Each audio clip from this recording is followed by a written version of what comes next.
Greetings and welcome to another edition of Open Door with Vince Robinson. Today I have the pleasure of interviewing someone that I have spoken to before, and I have to tell you she is one of the hardest working people in the publishing business. She has her own company. It's called ND Miller Publishing. She's got a website, ndmiller.publishing.com, and she is the author of a brand new book, and it is called Unfinished Business. So we're going to talk about unfinished business. But first of all, welcome to the show. Thank you so much, Vince. And I do want to share that the website is ndmiller.pub. .pub, okay. Yes. I stand corrected. I had the pleasure of reading your last novel, When Love Wins, and the title got me. So I was really pleased to see that it was something that had a positive spin to it. It took me a while to read it because it's not a thin book. No. But it's just packed with innuendo. One of the things that I really noticed, and I spoke to you about this before, was your command and knowledge of fashion. So I'm going to ask you first, before we get to unfinished business. Okay. Talk to me about how important it was for you to demonstrate that that knowledge base. Well, first and foremost, thank you for reading the book. As you said, it is not a quick read, but it is riveting. I do think it grips readers. One of my intents with my writing is to infuse spirituality and Black American culture. So what makes us unique in our race is that we are a diverse group of people from the African diaspora, but we have our own culture because we're native to America. So we have our own spin on being American. I think hip hop is a great example of that. Fashion is another example. So what I tried to include were relevant, current, trendy, like music, vernacular, fashion, to really grip this generation so that they can have a newer spin on spirituality and faith. Of course, we talk about a variety of topics in When Love Wins, but the fashion part is important to me because it's important to my family culture. Like, that is definitely something I was raised where I was told you're gonna be fly no matter what. I also definitely highlight different types of skin and skin tones and just show beauty in a variety of ways, but that's another story. But the fashion piece, I definitely would attribute to my mother, who was big on fashion, and just making sure that, you know, you were put together and you had that swag. And I just think that that's a part of something that we contribute to this culture as Black Americans. Okay. The other thing that I noticed was your awareness of the New York scene, different things that were happening in different places, different clubs, and all of that. I have to tell you, it was quite impressive. Oh, thank you, Vince.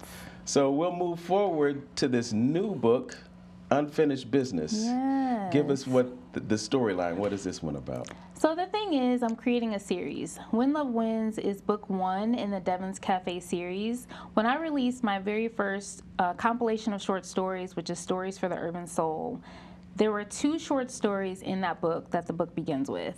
The first one is Lisa, the second one is Joe. Both are featured in Harlem, New York at Devon's Cafe. And so When Love Wins, we see Devon and we see Devon's Cafe, but you get a different view of it from Urban Stories. In Urban Stories, it's more from the perspective of the early 30-something scene. And then in When Love Wins, it's the early 20-something scene. So you get a different vibe. Unfinished Business, the subtitle is Lisa. So it's really me expanding Lisa's story from the short story. So anyone that's keeping up with my writing will see they're introduced to these characters, they're following these characters and tracking with them as they grow. So Lisa is basically a young magazine reporter of a lifestyle magazine named Jazz, and you'll probably see some similarities with like real life magazines back in the day, such as Essence, because I love to just pay homage to those that have went before. And so Lisa is now in this stage of being a mom, being a wife. She's pregnant. She's doing all the things. She's wearing all the hats. She's honestly someone who would be in like my girl tribe, right? But of course, she's facing some hard things. She's definitely struggling with some temptation from a past relationship. And I won't give away too much, but this past relationship wasn't my previous writings. And then navigating, you know, the tumultuous difficulties of marriage, right? And so we kind of join Lisa, and she's a whole vibe in the sense of she's attractive, she's got her stuff together, she's doing all the things, but then we encounter some of her weaker areas. And I think as women, especially black women, professional women doing it all, sometimes we can hide that part, sometimes we don't lead with that part. We can look aesthetically amazing. I think the Black Girl Magic movement has demonstrated that. But we're still dealing with hurt, trauma, pain, generational stuff, life stuff. So we kind of get to peel back the layers of her, pull back the curtains, and see the behind the scenes stuff she's dealing with that she doesn't necessarily lead with in her public persona of herself. So you mentioned your girl tribe. I'd have to imagine that that might be the place where you draw your inspiration from. I think I draw my inspiration from a lot of my personal relationships and friendships, but most writers are very observant, and so honestly, all of our interactions with anyone can end up in a book, right? Even this conversation we're having today. But I definitely would say community is a huge influence for my personal journey, and so that is always instilled in my writings. The friendships and the sisterhood, which you got to see in When Love Wins, is definitely a byproduct of my personal friendships that I've had for like 20 years. And yes, Lisa definitely has that as well. There's also some parental things that kind of happen with her. An absentee father, an estranged relationship with her mother. So even as I was going there, of course I have my own personal experiences that kind of played out in the writing. I'm like, oh, this is where we're going, So it was kind of nice to work through those issues. Even with When Love Wins, I had lost my mother. Both of those characters lose their moms at different points of their journey. So I explored, what does it look like for someone to lose their mom young but never recover? And that was Ashley. And then what does it look like for someone to be fresh off grief who's a little bit stronger in her identity, which was Natalie. Yes. And I think one of the positives about that book, now that you mention it, was your approach to dealing with trauma. And you had characters that said, okay, well, maybe I'll consider getting some therapy. And they did it, and then you saw the result of that. Yeah, and I think therapy is such a new concept for the Black American in our generation. People are really gravitating to it. Men are really gravitating to it. But it's new. It's a new conversation for us.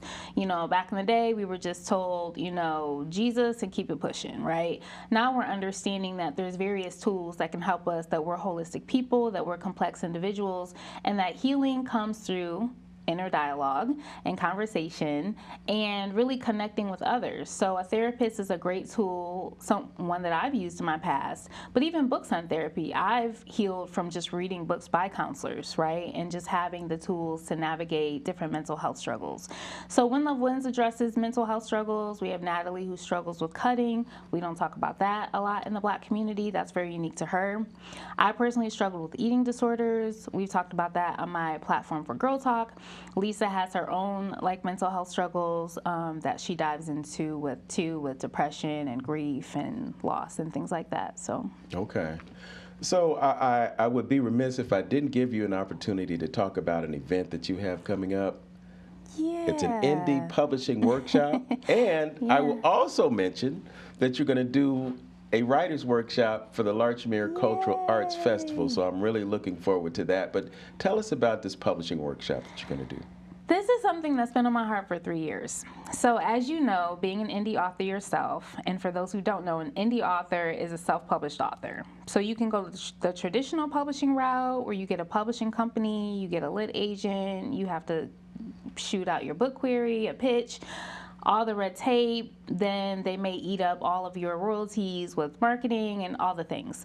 As an indie author, you're doing it all yourself. You're publishing yourself and you're marketing yourself.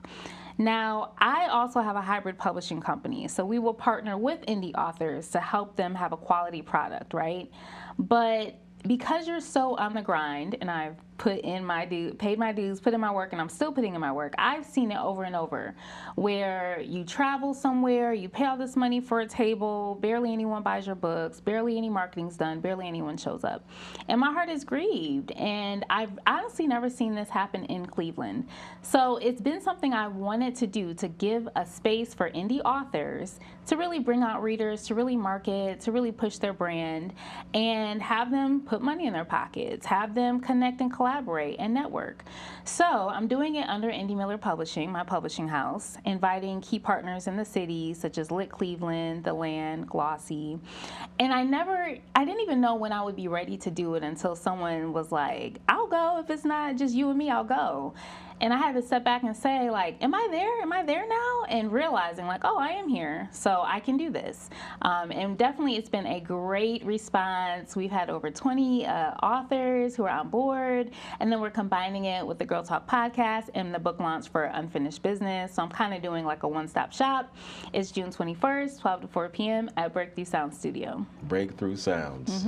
Down there close to Valley View. Yep, in Valley View. Okay, that's a nice place down there, and they do quite a bit of networking down there, bringing creatives together. They have a lot of events down there. It seems like a lot of my friends have their events there. Yes. Well, I would mention also that it's a Black-owned recording company, definitely. so that's always a great thing.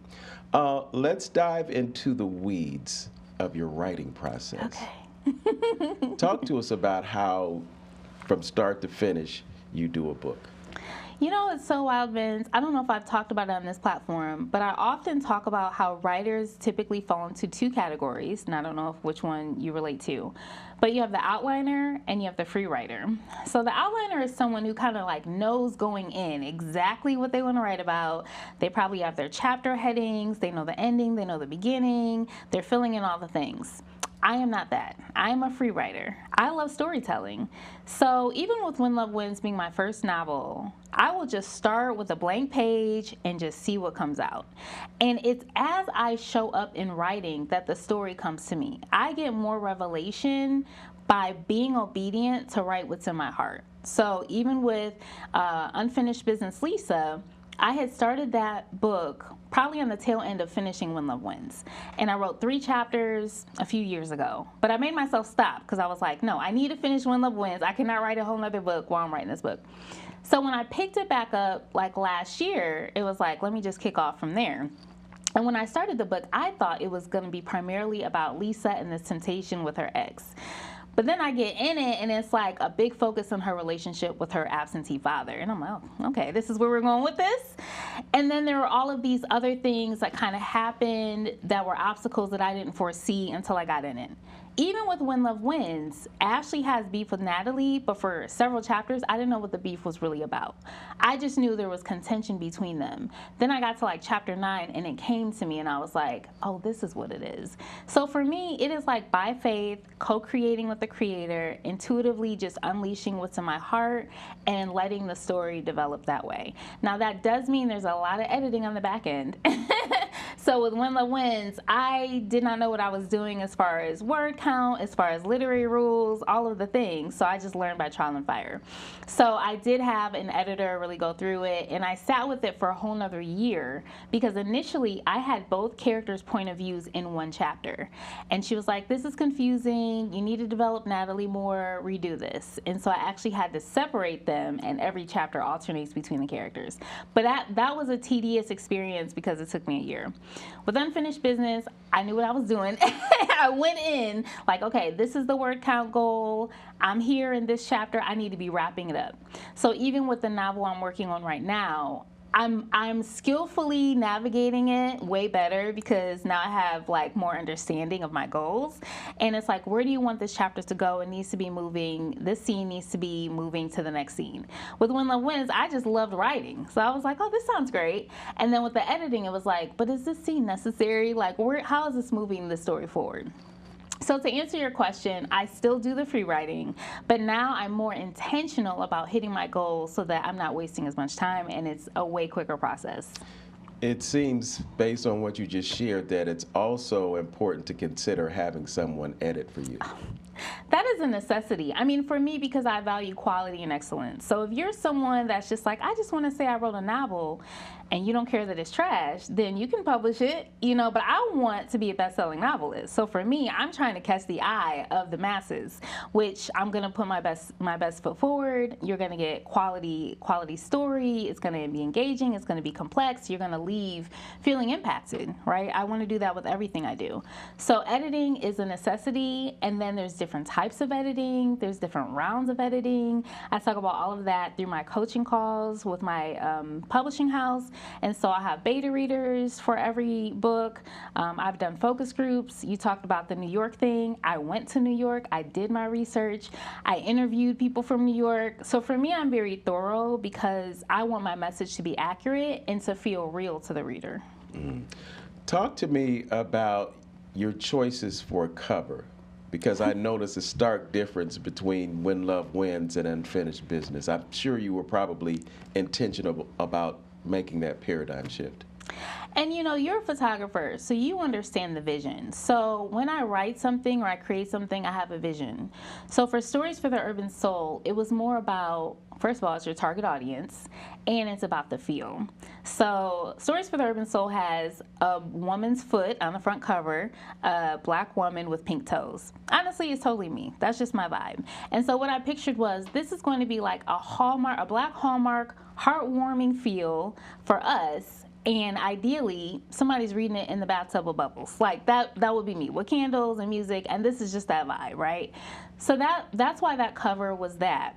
When Love Wins is actually a scene from the book. I can't remember which chapter, but it's basically when Ashley paints this scene where she sees Jesus on the water and there's a wave and there's a storm and she's running. So I knew that that scene was going to be the cover. And I knew that she was going to win that trip to Paris. You did. I knew it was going to happen. I don't want to say that it was predictable, but I just had a feeling that that was going to happen. So we've talked about females. The main characters in When Love Wins were female, and then Unfinished Business, it's female. So I want to segue into conversation about this podcast that you have. Yeah. Girl Talk. Tell me about that. So Girl Talk started a few years ago on Zoom. I pulled in my favorite female friends. They're all heavy-hitting women doing the most. And I wanted us to talk about, you know, sensitive topics to the women's perspective on our community, black women, multicultural women, business owners, that sort of thing. But create a safe space for sensitive dialogue, right? To bring forth healing through dialogue. And so we started doing that quarterly on Zoom. Then at the end of 2023, they were like, we want to do it in person. So we did it in person. I did an event at Ink Therapy Studio, which is a black female-owned tattoo parlor in Bedford. Then we did it at Unbar Cafe the next year, which they sponsored it. And we did it with Breakthrough Sound Studio actually filmed it, and Masleray was one of our sponsors. And then it was no turning back once we did the filming. It was like, oh, this footage is amazing, right? And so we did that for about a year. By the end of 2024, it was really on my heart to open the space to the men. I wanted the men to come in dialogue and experience the type of brotherhood that we were experiencing with the women as far as sisterhood, and give them a safe space to share their feelings, because men don't typically have that in our society, but they need it, right? And I felt this unction that I knew, like, I'm called to do this, and even these are the men that I'm going to open the space up to. And so we did it with the men for the first time, and it was called Something for the Fellas, and we did it at the Gentleman's Cave in Shaker. They sponsored it, so that was amazing. And then Ghetto Therapy with Walt Patton, he also was a sponsor. And it was phenomenal. And what was so dope about it to me was that it was the exact same thing that the women say. Like, all the things that the men shared is like, that's what we say, right? They just don't typically have the space to share that. The other thing that was on my heart was to make it a podcast, because it hadn't been up until this point, and we had been filming it and had the production. So my goal was, get this together, buy Something for the Fellas, March 23rd, 2025. And so the podcast is now available on all major platforms. And that's available on my YouTube, on Spotify, and Amazon. And you can see the men. We got such a great response with the men. Most of our followers on the podcast now are the men. And we'll probably be doing another round. So I'm just trying to see, you know, how we could finagle that, because the men loved it and they definitely brought something to the table. Who was your audience for that initially? So I knew the women would come out because they want to hear what the men have to say. But of course I want like men to come, you know. So it was really them inviting people or people that were following their platforms, because all the men have their own spaces. And it was really a focus on community leadership and community leaders. And we're all tapping into the community in some way, shape, or form and having influence with that. So it was a variety of people who came out, people that are Girl Talk fans, people who follow my brand, people who follow theirs, and even just the Gentleman's Cave, opening that space. A lot of them didn't even know about that space, which surprised me, because it's such an ideal space for men. It's a barbershop, and they have like cigars and a bar and a pool table. It's the whole vibe. So. Mm-hmm. And what feedback did you get from the sisters that showed up to hear the brothers? They loved it. Now, this is the behind the scenes tea that I'll share with you, is that I think all of the women, and I know myself, especially as a host, was very sensitive to not like clap back or argue or push back on their view, right? There may be some things that I personally disagreed with that they disagreed with, but we all respected that space for them and to understand this is their experience. I'm not a man, I can't speak on that, right? So they loved it. Even afterwards, there was just such a vibe of community. I heard people's feedback after. It was a fellowship, it was a unity, and it was powerful. It was powerful for everyone involved. Okay. So being into publishing, writing, and so forth, and then you decide to make this jump into podcasting, YouTube channel. How is that going for you? It's been encouraging. You know, it's only been a couple months, and then you start learning about the explosion that can happen with algorithms in that space. I think for me, to be honest, I dragged my feet doing a podcast because people wanted me to do a podcast a long time ago.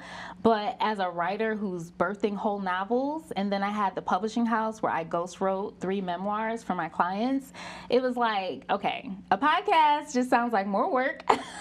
I'm pushing out these books. That's my focus. So it really took like that unction to be like, get the podcast out now. And then that spin of bringing in the men was more motivation too. So, but it's been fun. I think it just, you have to cast your net wide when you're an indie author. Like some people pop off with just their one book or just doing that. For me, I guess because I'm multifaceted, I want to reach my audience through a variety of mediums. And this current generation, not everyone's going to sit there and open up a paperback book. You need it on audiobook, which When Love Wins is on audiobook. Unfinished Business, I'm finalizing the audiobook for that.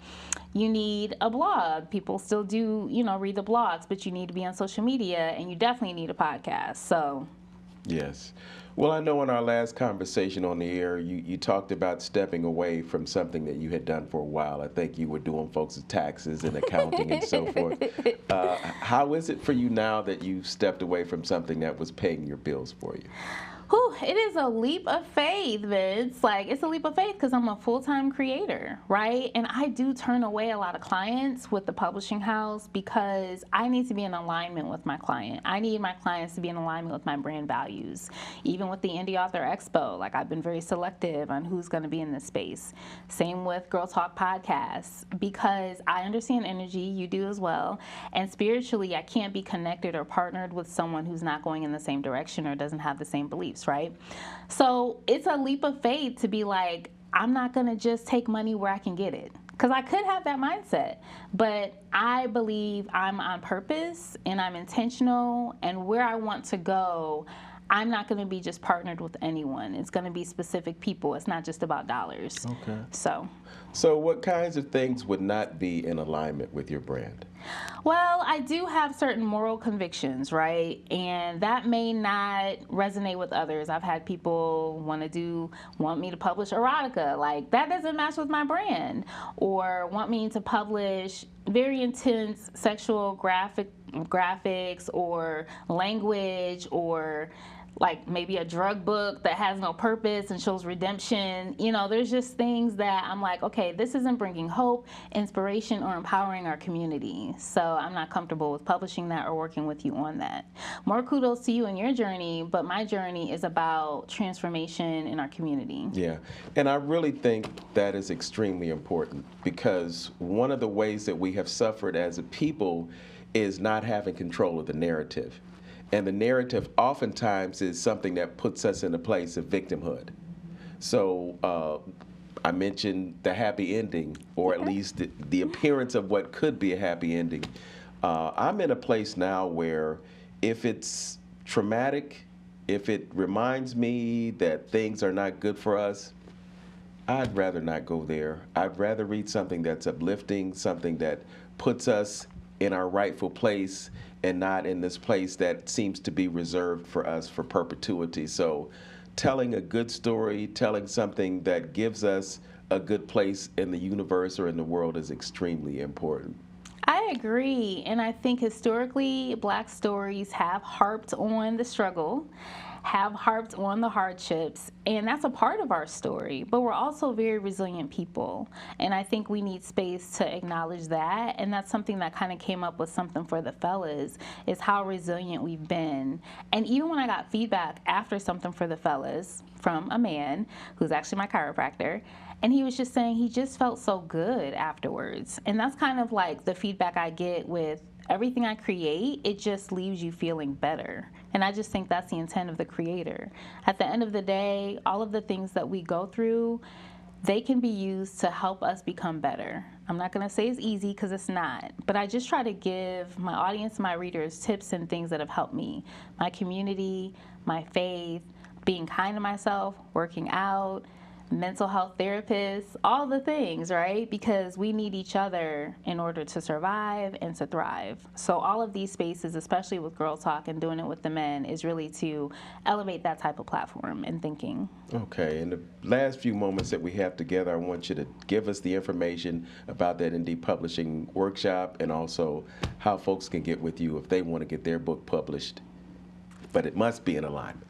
Yeah, so ndmiller.pub, we offer one-on-one coaching, editing, any type of hybrid publishing, and then the Indie Author Expo. It's actually the Cleveland, the CLE Indie Author Expo, and it's the first, and it's going to be June 21st, 12 to 4 p.m. at Breakthrough Sound Studio, so that's Juneteenth weekend. So we are highlighting our Black authors, and that's probably the only event I think I have coming up other than your event. Okay. Yeah. All right. Okay. So you mentioned that you're working on a new novel. Yes, and that is like some real tea, because it's fresh and nobody knows it. So yeah, I am, because I'm working on the series. So I definitely want my series at some point to be on film. So I'm just really trying to get all of the books out there so that we can get that next step. It's interesting that you mentioned that, because I was thinking as I was reading that book, this would make a great movie. Thank you for saying that. Yes. Yeah. It's definitely paying vibes to the 90s classics, you know, but relevant for this generation. And I do think it's a page turner. So yeah. So, and of course, Unfinished Business Lisa is on pre-sale at NicoleDmiller.com. All right. Well, Nicole, the time has gone by quickly, but thank you for coming. Thank you. Thank and you for I will having look me. forward to reading this next novel. Yes. I'll have a plane ride, perhaps to Asia, and I can finish it on the way there or on the way back. This one will be shorter than When Love Wins. All right. Thanks for joining me. Thank you, Vince. And as always, know yourself, love yourself, be yourself. Make today your absolute best day. Peace.